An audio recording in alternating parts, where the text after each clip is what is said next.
Bonjour à vous très chers devs, j'espère que vous allez bien. Précédemment, on avait vu comment est-ce qu'on a fait la configuration de notre projet.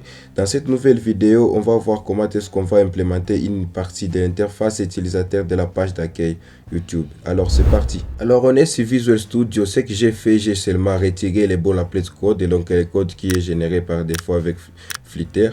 Alors ce que j'ai fait, je vais taper STL pour créer un stateless widget appelé My App. Donc, et à partir de là, je vais retourner ici Material App. Dans Material App, il est précisé ici la configuration de notre application. Alors, premièrement, je vais configurer ici les thèmes de notre application comme la couleur primaire. Donc, non, c'est pas là comme je dois le préciser. Donc, je vais d'abord faire quoi? Ici, je vais d'abord appeler les titres de notre app YouTube. Et après les titres de l'application, donc je vais faire les bannières ici, des bannières pour le débogage, je vais l'esquiver en false. Pour les thèmes de notre application, je vais appeler les widgets data theme. Et là, je vais préciser ici la couleur primaire, donc primerical, et je vais une couleur rouge. Okay. Alors après là, il va nous falloir préciser la page d'accueil de notre application. Donc home page, donc avec la propriété home, je dois préciser ici les widgets qui sera présenté comme la page d'accueil. Donc je vais l'appeler ici home page. Donc on n'a pas encore ce widget. Donc à partir du dossier libre, je vais créer un dossier view. Ce dossier ici comporte ici mes pages. Donc la première page, ça sera la page accueil. Donc je vais créer ici un fichier appelé home.dart. Dans home.dart, je vais importer des matériels ici.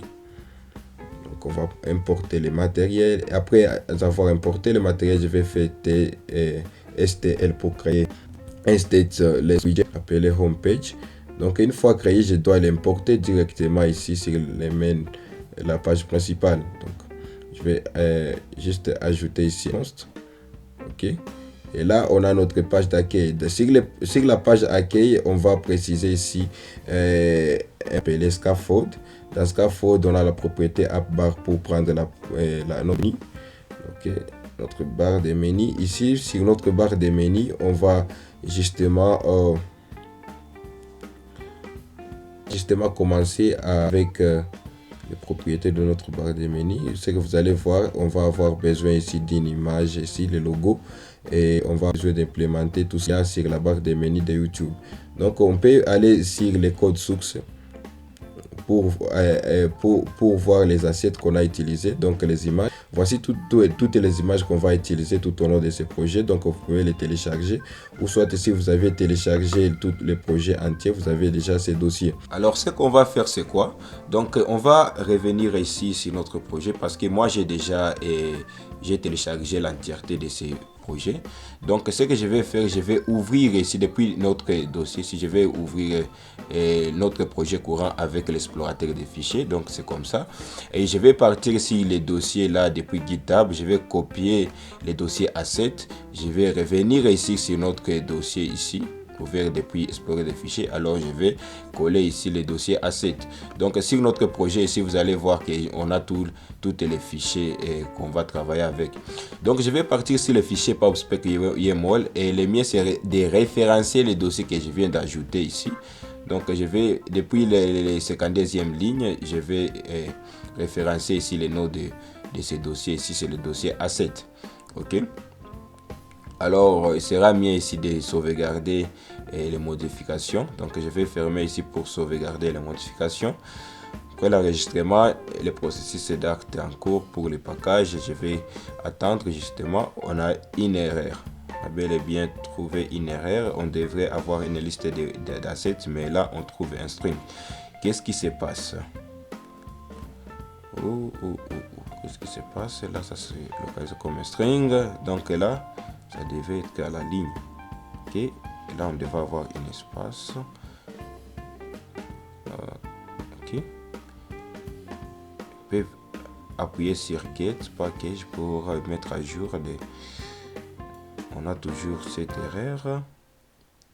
Alors il fallait enregistrer tous les fichiers pour qu'on puisse référencier aussi ces dossiers ici. Donc je viens d'enregistrer tout.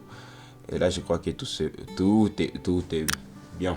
Donc, tout s'est bien passé. On va alors continuer. Ce qu'on va faire, c'est quoi? Donc, on va continuer avec les propriétés de notre barre de menu. On va avoir besoin des titres. Pour la partie titres, je vais avoir besoin d'afficher une liste verticale de mes widgets. On va commencer par afficher notre image que je viens d'importer depuis le dossier Asset. Donc, je vais faire Asset. Je vais partir par afficher l'image ici. Ça sera YouTube page.png. OK? Alors, c'est cette image ici qu'on va afficher. Si j'enregistre ici, et le mien ici, si je clique sur l'icône ici pour ouvrir le terminal et appliquer ici la commande flatrand.chrome. Donc, si le GitHub, on est ici sur la partie, on est sur cette partie ici. Le mieux c'est suivre, c'est nous suivre. C'est suivre ce qu'on est en train de faire pour ne pas se perdre avec les codes sources. Donc, vous pouvez cliquer sur cette icône ici pour ouvrir le terminal. OK? Pour ouvrir et fermer le terminal. C'est la nouvelle fonctionnalité avec Visual Studio Code.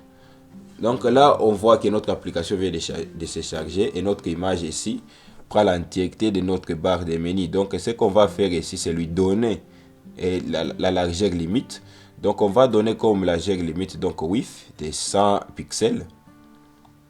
Et ensuite, on va dire ici que ça puisse s'adapter dans notre barre de menu. Donc, on va faire fit box fit dot point cover. Donc, ça doit contenir la couverture de notre barre de menu. Donc, je vais appuyer R pour faire le auto reload pour recharger notre application dans d'autres termes, si vous voulez bien. Et là, vous voyez que nous avions notre barre de menu. Et donc, on va faire quelques configurations. Donc, vous voyez que notre barre de menu est encore bleu ou quoi. C'est pas. Moi, je vais importer quelques propriétés venant de la code source de notre GitHub pour changer la couleur de notre barre. OK, de notre thème, que ce soit la couleur de test soit noire, la couleur des icônes soit noire. Et puis pour la barre de menu, vous allez voir ici pour la barre de menu, on va faire les Eleven pour esquiver ici les shadows, l'ombre ici, et que la background soit white, donc blanche, et puis les tests soient noirs. Donc je vais faire le auto reload. Et vous allez voir que ça change. OK? Anyway, on va continuer. Donc les miens ici, c'est d'ajouter ici, c'est en dehors des app bar, les drawers. Les drawers, c'est la navigation, pour nous permettre la navigation ici. Donc si on enregistre, on fait auto reload, vous allez voir, on aura ici l'icône ici. Donc ça s'ajoute automatiquement. Alors, on va avoir besoin, après ceci, je vais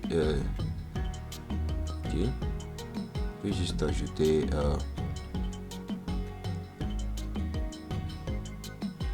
après ces rows ici, j'aurai besoin de notre widget. Excuse, j'aurai besoin de notre widget appelé row pour afficher d'autres widgets d'une manière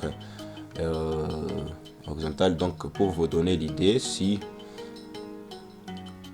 je viens là, je vais taper texte form field pour la barre de recherche. Donc je vais taper ici texte form field. Et après ça, oups, il fallait le mettre dans les rows. Oui. Donc avoir un row dans un row. Donc c'est un peu compliqué, mais vous voyez l'idée. Donc on va avoir 0 ici, donc on vient de détruire notre UI. Et là vous allez voir même la partie ici, même si la partie console on vient de faire quelque chose qui n'est pas bien. Donc le mieux c'est couvrir notre widget, envelopper notre widget avec un size box pour donner une taille fixe à notre texte form field. Donc je vais donner une taille de 300 pixels. Et là, si on a enregistré, OK, on voit que l'erreur est partie et on vient de voir notre barre de recherche. Donc le mieux c'est les styliser. On va un peu donner du style à notre barre de test. Et là je vais envelopper ces widgets ici avec un padding. Seulement la partie droite avec only right, donc la partie doit être avec 8.0 pixels de padding. Donc je vais faire je vais aligner les widgets dans 0 ici, qu'on ait des espaces à widgets. Donc si j'enregistre ici la modification, c'est que vous allez voir qu'il y aura l'espace entre les widgets. Donc si je vais centrer ici, je vais juste ajouter un autre conteneur vide ici. Donc vous allez voir que le widget pour la barre de recherche va être centré. Et là, on a un conteneur qui est vide. Donc si on vient styliser notre test form feed, la première des choses, je vais que le curseur soit noir. Ok, après le curseur, je vais dire ici que en fait je vais dire pour la décoration, je vais appeler ici les input decoration pour la décoration des inputs, et puis je vais dire pour les hit test, donc les textes par défaut qui sera chargé ici, ça sera le texte de recherche. Puis pour la bordure, donc je vais faire border, et puis je vais appeler les outline input border. Et là, je vais appeler ici isDance to pour que ça puisse être condensé dans ces conteneurs. Et je vais dire padding content pour ajouter un peu de marge dans notre conteneur. Je vais mettre ici 13.0. Et je vais aussi mettre ici floating label behavior. Mais on n'a pas un label, on n'a pas spécifié un label. Ça ne serait pas intéressant d'ajouter ici. Donc je vais le retirer. Par contre, ce qu'il faut, donc je vais faire ici un autre reload pour voir ce qu'on a implémenté juste là. Ok, vous voyez qu'on a notre barre de recherche, mais quand on est dans le mode focus, ça est en bleu. Donc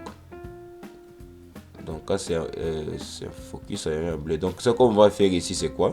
Pour que ça reste toujours en noir. Donc là, c'est en focus. Donc on va dire ici focus border.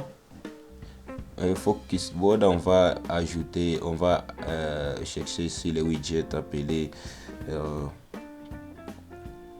online on outline input border. On va ajouter ici le border side, on va appeler ici le widget border side, et dans le border side on va appeler la couleur, on va préciser que la couleur doit rester une couleur noire. Oui, on va justement ajouter nos virgules ici pour l'indentation de code. Ok, et puis on enregistre. Et puis on va attendre que ça puisse charger. On charge les modifications. Là, boum. Ok, ça reste toujours en noir. Donc le mieux ici, c'est d'ajouter ici les boutons avec l'icône de recherche. Après ça, donc je vais avoir besoin d'un conteneur. Ok. Donc on va ajouter ici ces boutons avec les boutons microphone. Donc le mieux ici, c'est d'ajouter un conteneur avec une largeur de 70 pixels. Et on va ajouter la couleur pour ce conteneur. Je vais une couleur gris avec un niveau de saturation, un niveau de saturation plutôt de 200 pixels. Ok, de 200, je ne sais pas si c'est pixels ou c'est.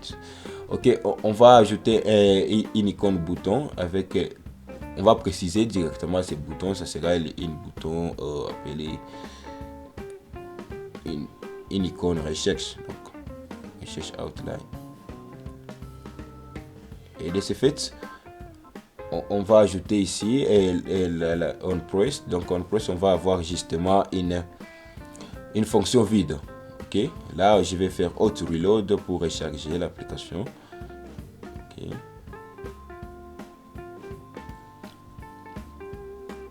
on charge les modifications. Là on a notre bouton. Ok, ça commence à devenir joli. Ok, on a notre application. Donc on va aussi ajouter ici les icônes de microphone. Donc je vais dire ici outside pour ajouter. Je vais ajouter justement un espace horizontal, et puis je vais ajouter ici une icône bouton. Donc icon button, et pour la propriété icon, je vais appeler icon et préciser ici dans la liste des icônes, donc icons, je vais chercher ici une icône appelée mic.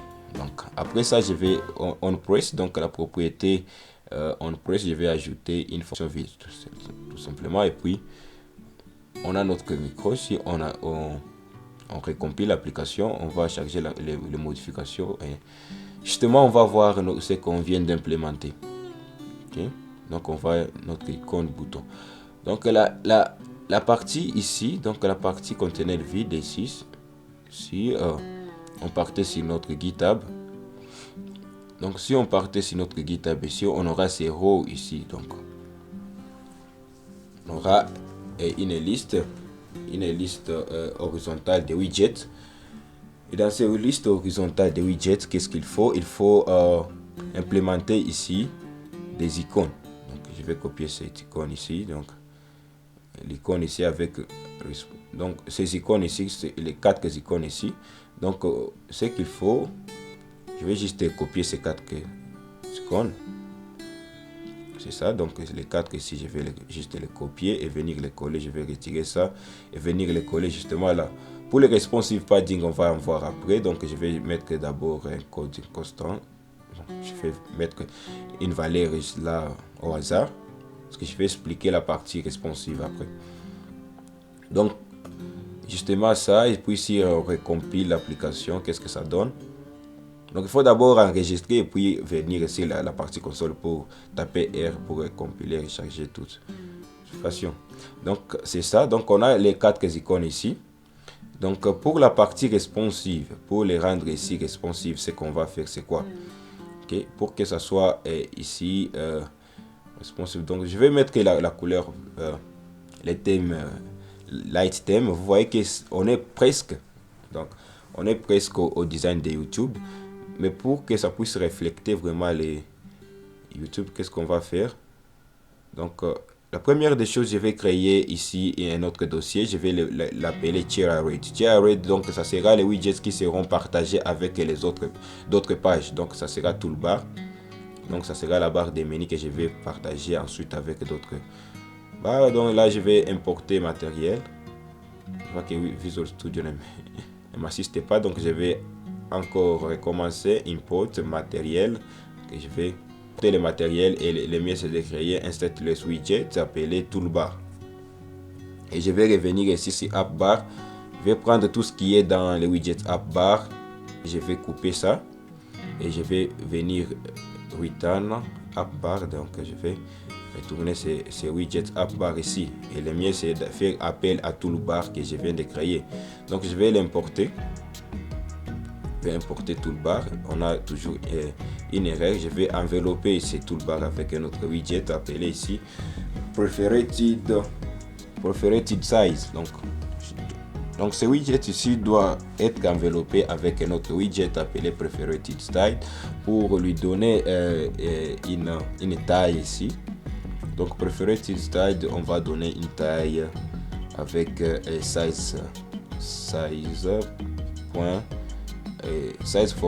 from height, donc la taille de l'auteur avec 50 pixels. Ok, oups, je viens de faire ici. Je vais ajouter un const. Donc, ça fait rien. On va ajouter un const sur scaffold. Ok, there you go. Donc si on a enregistré, je vais faire un point pour l'indentation. Si on a enregistré, on a une erreur, donc il fallait enregistrer tout et puis retaper ici R. Si on rechargeait l'application, ce qu'on va voir ici, on va constater qu'on a rien n'est changé. Donc avançons, donc on va aller sur GitHub, on va s'attaquer sur la partie responsive. Alors je vais copier ces bouts de code ici à partir de GitHub, je vais tout copier. Ok, et je vais l'amener sur notre fichier toolbar et en haut je vais justement les coller. Donc la première des choses, j'ai récupéré toute la largeur possible, je l'ai stocké dans ces variables et puis j'ai créé d'autres variables pour permettre d'identifier, pour dire que je serai sur la partie mobile si la taille de l'écran est inférieure à 599 pixels, sur tablette si on est sur inférieur ou égal à 1024, sur tablette mini, et sur desktop si la largeur disponible est supérieure à 1000. C'est tout pour la partie responsive. Donc j'ai pris seulement 0.20 pixels et puis la partie search bar j'ai pris Je l'ai différencié, j'ai mis des conditions ici. Vous pouvez aussi le voir. Donc, si la search bar width, donc ça sera la largeur ici de notre barre de recherche. Et puis, la largeur de votre barre de recherche qui s'adaptera à la largeur disponible de l'écran. Donc, et puis là, je vais ajouter une condition. On va dire que ce widget sera visible que si on passe sur la partie mobile. Donc, si on passe sur is not mobile, donc on va afficher ces widgets. Par contre, que si on est sur la partie widget, on va donc afficher un conteneur vide. Donc, je vais appeler ici un container. Et ensuite, je vais justement copier et coller ce bout de code dans les rows ici, en disant que si on est sur la partie mobile, on va afficher ici une icône de recherche. Et par contre, que si on n'est pas, on va justement afficher un conteneur vide. Donc, je vais copier ces responsive ici, padding, pour qu'on ait un padding ici qui va s'adapter selon la largeur de l'écran. Donc, je vais enregistrer pour voir les modifications. On enregistre, on voit en tant que sans charge. Ok, on a notre barre de recherche qui vient de s'adapter. Ok, et vous allez voir que ça va s'adapter selon la taille ici de la largeur de l'écran. Donc, vous voyez que ça s'adapte. Et quand on sera sur la partie mobile, ici, vous allez voir qu'on aura cette icône ici qui va se charger. Ok, dans le cas contraire ici, on aura une barre de recherche. Donc, on continue. Après ça, je vais implémenter une barre de navigation. Donc, continuons. Ce qu'on va faire ici, donc revenons sur Visual Studio Code. Je vais aller sur la partie home.dart et là, on a implémenté le drawware. Je vais créer, dans les dossiers TRED, je vais créer un fichier appelé drawware.dart et je vais commencer directement par importer les matériels ici. Donc, on fait l'import de matériel et on crée directement un stateless widget. Dans ce stateless widget, on va lui donner un nom. Et le nom, ça sera ici side nav menu. Vous pouvez l'appeler comme vous voulez, mais je vais l'appeler side nav menu. Et je vais retourner ici un widget appelé drawer. Ok. Si je fais import, ici, je vais importer les widgets que je viens de créer, les side nav menu. Je vais importer side nav menu, faire l'import à partir de tout code et puis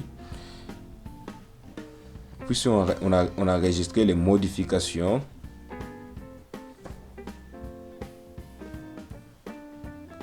On va faire quoi ici? Je vais justement enregistrer tout et taper R sur la partie console pour recompiler l'application. Et ce que vous allez voir, rien va changer, donc tout se passe bien. Alors on va continuer. La première des choses, on va voir comment est-ce qu'on va implémenter ici les menus sur notre barre de navigation. Et on va commencer par l'entête. Mais donc sur notre fichier ici drawware, donc on est là, vous allez voir que la taille ici, on va commencer par recadrer d'abord cette taille avec le widget sizebox. Donc sizebox nous donne un moyen ici d'avoir le width, donc la largeur. Et on va préciser, on aura besoin d'une largeur de 230 pixels. Et de là, dans les propriétés drawware, on va implémenter une liste view ou une liste view, je m'excuse, je ne sais pas. Je ne sais pas si c'est masculin ou féminin. Bon, on va avoir besoin d'une liste ou d'une liste view. Et puis là, on va implémenter la propriété children. La propriété children ici nous donne accès à indater les widgets entre ces listes. Donc là, on aura besoin des rows pour aligner nos widgets d'une façon horizontale. Et nos premiers widgets, donc si on part sur GitHub, on est sur la partie view, on va sur la partie view, on va aller sur les dossiers share. Et là, on est presque là. Donc, on va récupérer ici l'icône et on va récupérer cette image ici. Donc, l'image qui est notre logo. Donc, je vais enregistrer ici et je vais taper R sur la partie console pour recompiler notre application. Okay. Oups, on a quelque chose qui ne s'adapte pas à notre Donc je vais d'abord envelopper ceci avec un padding, et seulement un padding au niveau dans la partie droite, et puis je vais encore l'envelopper ce padding avec les widgets Sizebox pour donner une largeur, pour regarder la partie largeur avec une largeur de 50.0 pixels. Donc je crois que ça devrait marcher. J'ai recompilé l'application. On vient de donner une taille un peu précise. Donc là, ça ne marche toujours pas. Je vais regarder notre console, qu'est-ce que ça dit.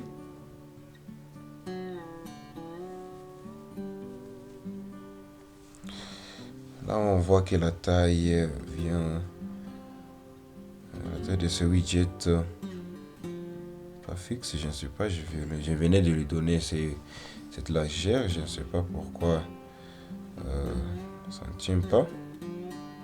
Donc même si on esquivait tous les paddings avec un padding 0, le padding de contenu, mais j'ai comme impression, je relance l'application,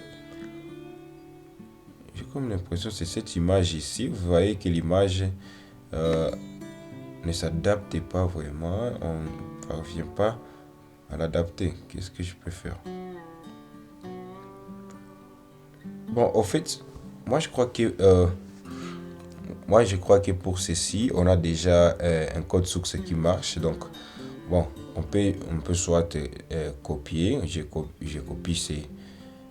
copie ces bouts de code ici. Je viens juste les coller là-bas parce que ça, pour moi, c'est du code qui marche déjà. Donc, je viens dater là-bas et je vais retaper R. Donc, pour recompiler l'application. Ok. Ah, ça marche déjà. Donc, il y avait quelque chose que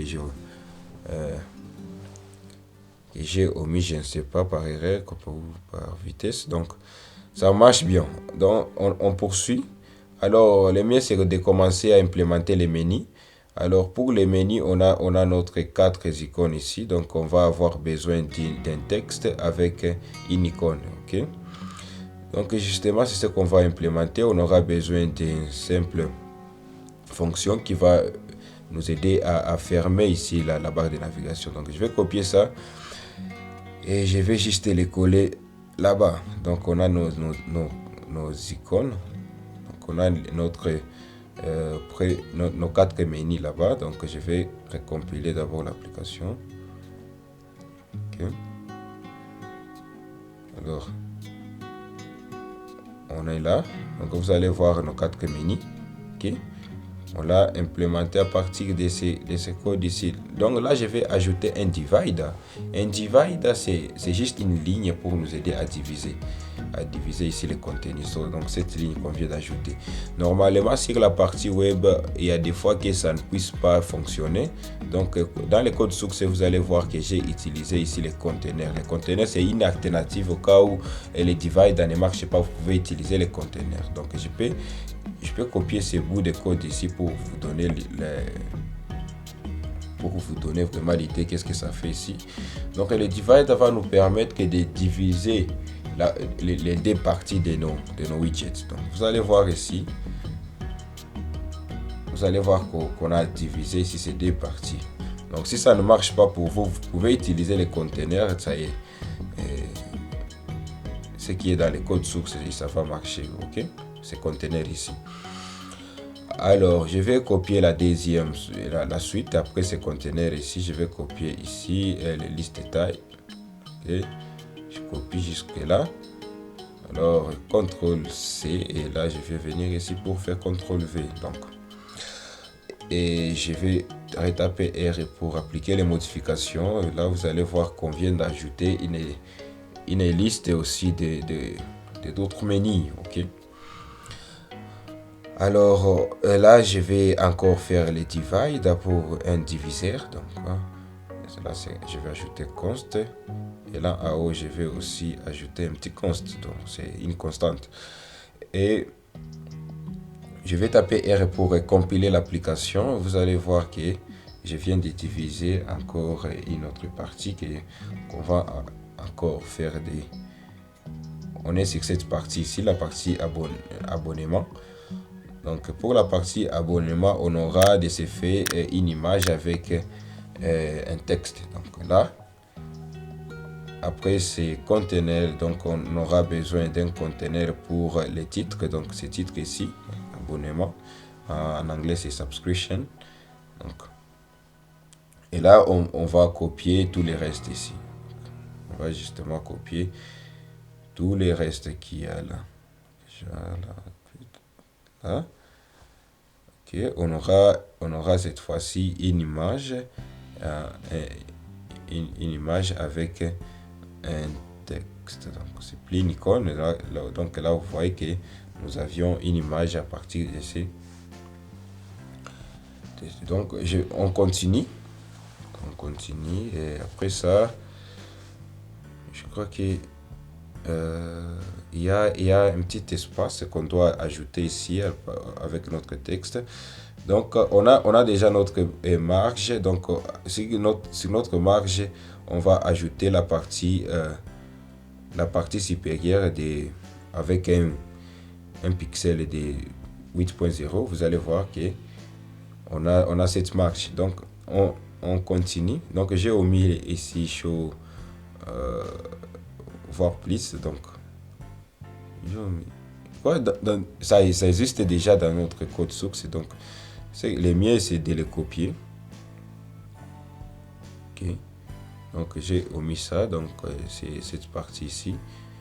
Ok, c'est cette partie là, show more, voir plus. Donc ok, je vais justement les copier par là. Donc afficher les 10 autres éléments. Donc je vais vous montrer l'alternative ici, les conteneurs, qu'est-ce que ça fait aussi. Donc j'enregistre pour charger les modifications. Au lieu d'utiliser ici les divide, je vais vous montrer que le conteneur aussi fait la même chose. Donc là, vous allez voir ici, on a voir plus. Et là, on a affiché 10 autres éléments. Et vous allez voir, on a notre ligne là-bas, notre conteneur vient d'être appliqué. Donc je peux utiliser les divide, les diviseurs, soit je peux utiliser un conteneur avec les propriétés que je venais de vous montrer. Donc c'est la même chose. Le plus souvent sur la partie web, il y a des fois que les diviseurs ne marchent pas, les widgets diviseurs ne marchent pas. Vous pouvez utiliser les conteneurs avec les propriétés là dans notre code source. Ok. Alors on va toutefois continuer et on va continuer à implémenter d'autres parties. Donc on est après ce conteneur ici, on aura aussi un conteneur qui affiche ici. Donc je vais justement copier pour vous montrer qu'est-ce que ça fait, ces codes ici. Donc après ça, donc je vais enregistrer ceci et taper R pour charger les modifications. Et vous allez voir ici, on a ajouté une autre partie, ok, d'autres contenus sur YouTube, et on a ajouté ici ces menus. Donc après sport, est-ce que je vais pas de mettre d'autres menus, je ne sais pas. Donc on va encore avoir besoin d'un diviseur pour afficher l'autre partie. Donc ok, je vais copier justement là en haut. Est-ce que je crois que je me suis perdu. Je crois que je viens de me perdre. Où c'est. Donc on est à partir de l'icône ici sport. Donc je vais aller sur notre code source en commençant par là. Après ça, donc je vais tout prendre jusqu'à un autre diviseur. Donc je vais avoir besoin ici, ok, d'un diviseur. Donc je vais faire un diviseur là. Donc après c'est diviseur chez microconteneur, donc c'est un diviseur. Ok, vous allez voir qu'on vient d'ajouter une autre partie. Donc le mieux c'est d'aller aussi sur le code source et prendre aussi et l'intégrer dans votre application, et vous allez le voir un peu plus en détail si vous pratiquez avec moi. Okay. Donc je vais aussi copier à partir d'ici. Je vais copier la dernière partie. c'est lui qui montre ici les conditions d'utilisation et la confidentialité et tous les bazars de copywriting. Donc là, les textes ici, donc c'était la dernière partie. Alors poursuivons, je vais juste ouvrir YouTube ici à côté pour voir les progrès en faisant. Donc justement, je vais commencer par changer les thèmes. Je vais prendre le light theme et je vais changer aussi la langue. Okay. Je vais le mettre en français. Et là, vous allez voir ce que nous avions fait. Nous avions déjà implémenté ici la barre de navigation, tellement c'est correct. Et là, ce qui nous manque ici, c'est d'implémenter ici cette liste qui va scroller horizontalement et cette barre de navigation ici à côté. Et alors, poursuivons. Donc, on va commencer par la barre de navigation. Justement, on va commencer d'abord par implémenter la barre de navigation. Ensuite, on suivra par la liste. Donc, justement, là, je vais créer un fichier que je vais appeler sidebar menu .dart. Et puis, je vais commencer directement par importer les matériels, comme d'hab. Et de créer ici stateless widget. Et je vais appeler ça ici small menu.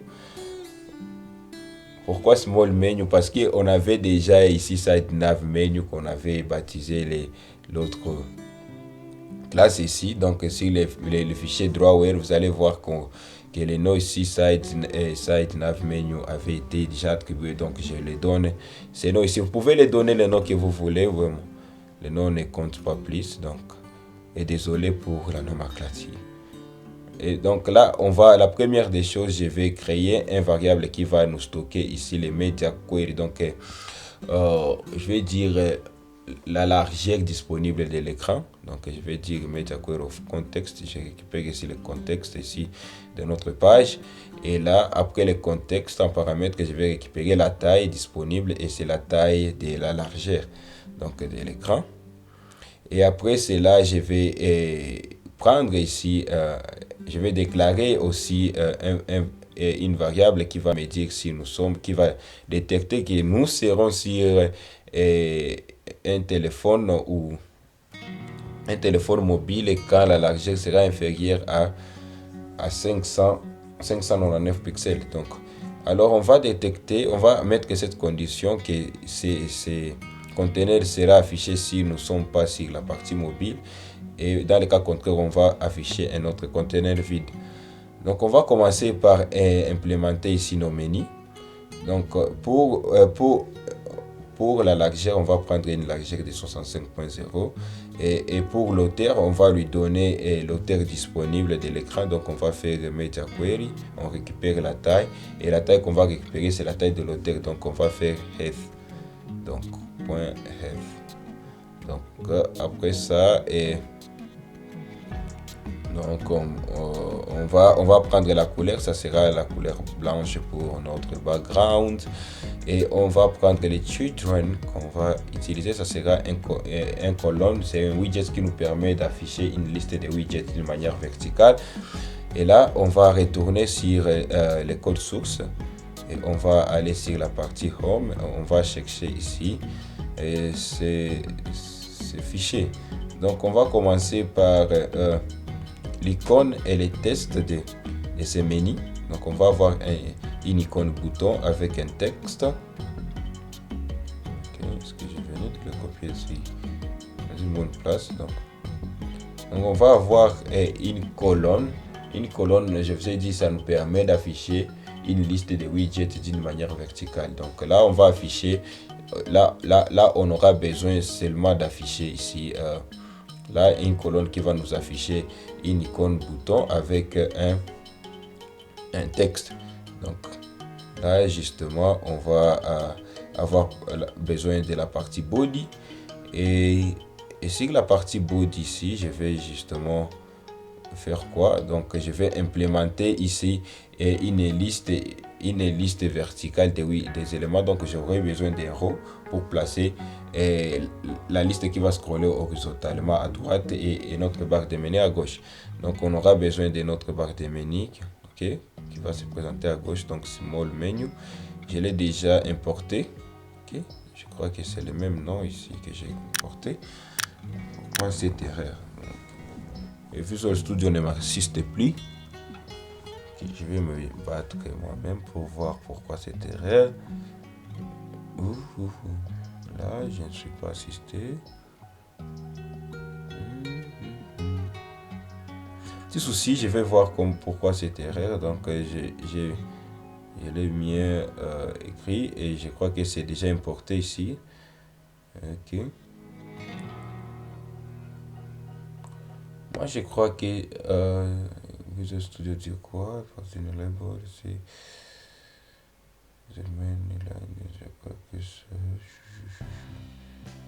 Ok, là on va nous dire que ceci ne peut pas contenir une constante ici, donc c'était pas là que je devais passer les keywords, les mots-clés const. Donc là ça vient de... Ok. Je vais enregistrer tout et retaper R pour compiler l'application. Je crois que ça va marcher.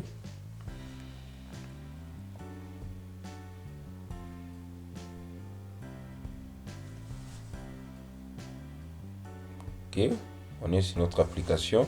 Vous allez voir, nous avions notre icône de notre premier menu.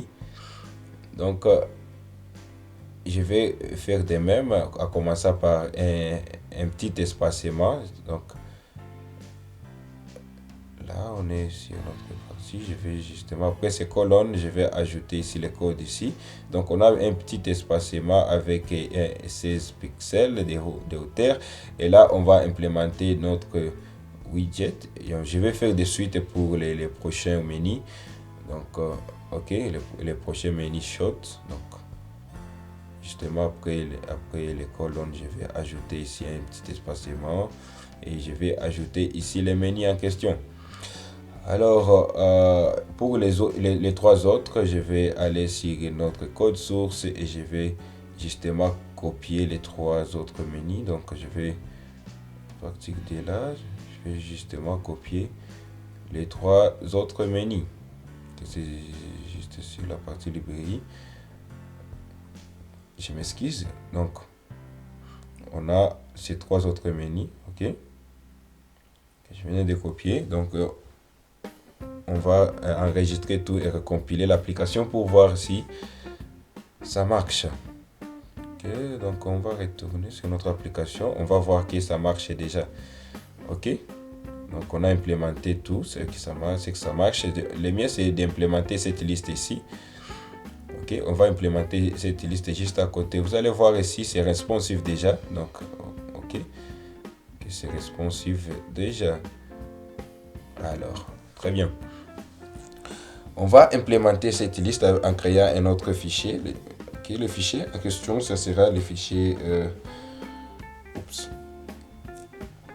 Le fichier en question, je vais l'appeler ici Sab Toolbar. Ok. Sab Toolbar ou les sous-barres ou la sous-barre des menus en français. Donc, je vais faire directement l'import. Qu'est-ce que je viens de faire ici? Je vais dire import de matériel.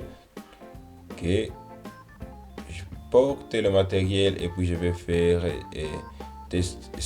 stateless widget. Stateless widget, je vais faire ça toolbar. Et après ça, je vais où est-ce que je suis?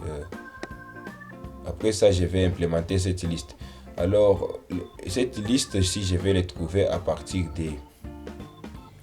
Vous voyez, et dans la vidéo précédente, on a implémenté ici nos données, okay, à partir des data filter. Okay, je vais l'importer justement là. À partir de ces, je l'ai importé à partir de ces dossiers ici data. Donc cette liste ici, donc data filter, c'est cette liste ici qui va nous permettre d'avoir une liste qui va scroller horizontalement. Donc on va avoir besoin ici des values, une variable value qu'on va initialiser par force qui va nous permettre ici de faire les filtres. Okay. Et après ça, on va avoir aussi besoin d'une autre variable pour récupérer ici la partie ou récupérer la taille de notre largeur disponible de l'écran. Ok. Et puis, on va avoir aussi besoin de savoir si nous sommes sur la partie mobile ou quoi. Donc, on va avoir besoin ici de cette variable mobile qui sera là sur la partie mobile si on est à inférieur de 599 pixels de l'écran. Ok, de la largeur de l'écran. Et puis, là, notre conteneur, on va lui donner ici une hauteur de 50.0 pixels. Et puis, une largeur aussi avec une condition, si nous sommes sur la partie mobile, on va prendre toute la largeur possible. Mais si nous sommes dans le cas contraire, on va seulement prendre toute la largeur possible. Donc, on va multiplier ça par 1 pour dire les 100%. Et on va soustraire ici les 55 pixels qu'on a donné sur l'autre barre. Donc, on va faire moins 55 pixels. OK? Alors, oups, je suis où? Là, OK. Là, je vais retourner sur la partie SAP Toolbar.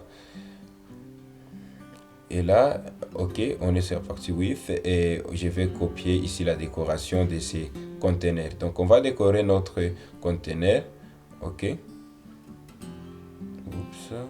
Pour vous montrer, on va décorer notre conteneur avec ces deux lignes ici. C'est ce qu'on vient d'implémenter, la ligne supérieure et la ligne inférieure. Justement, pour décorer notre conteneur, je vais vous montrer. Donc, je n'ai pas implémenté les... Pourquoi ça? Après le conteneur, il fallait implémenter quelque chose comme Children pour que ça soit visible. Non, j'ai oublié ici de faire appel à ces fichiers. Donc, ici, dans notre fichier home.dart, il faut faire appel au fichier que je venais de créer. Le nom, c'était...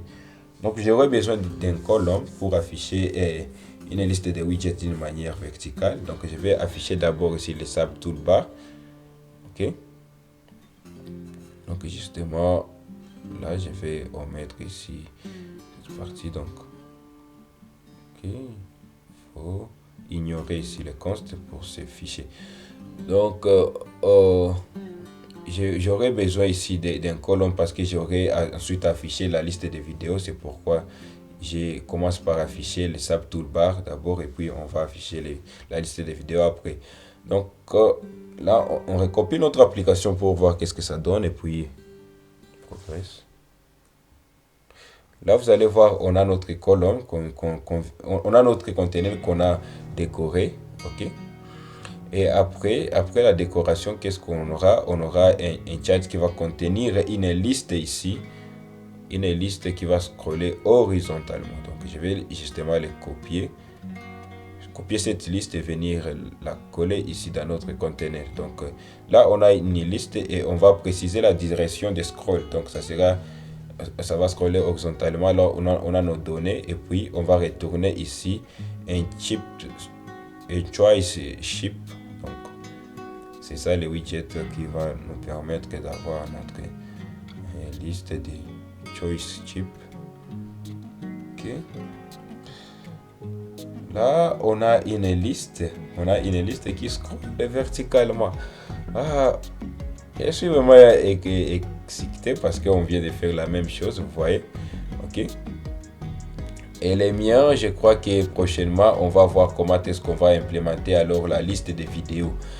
Donc, je crois que, très cher ami, on a fait vraiment...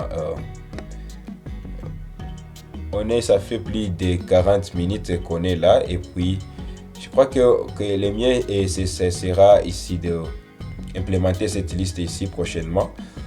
Et je vous remercie vraiment d'avoir suivi cette vidéo jusqu'à la fin. Donc, je vais vous laisser pour que nous puissions nous trouver bien la fois prochaine. Du reste, portez-vous bien et je vous dis au prochain épisode.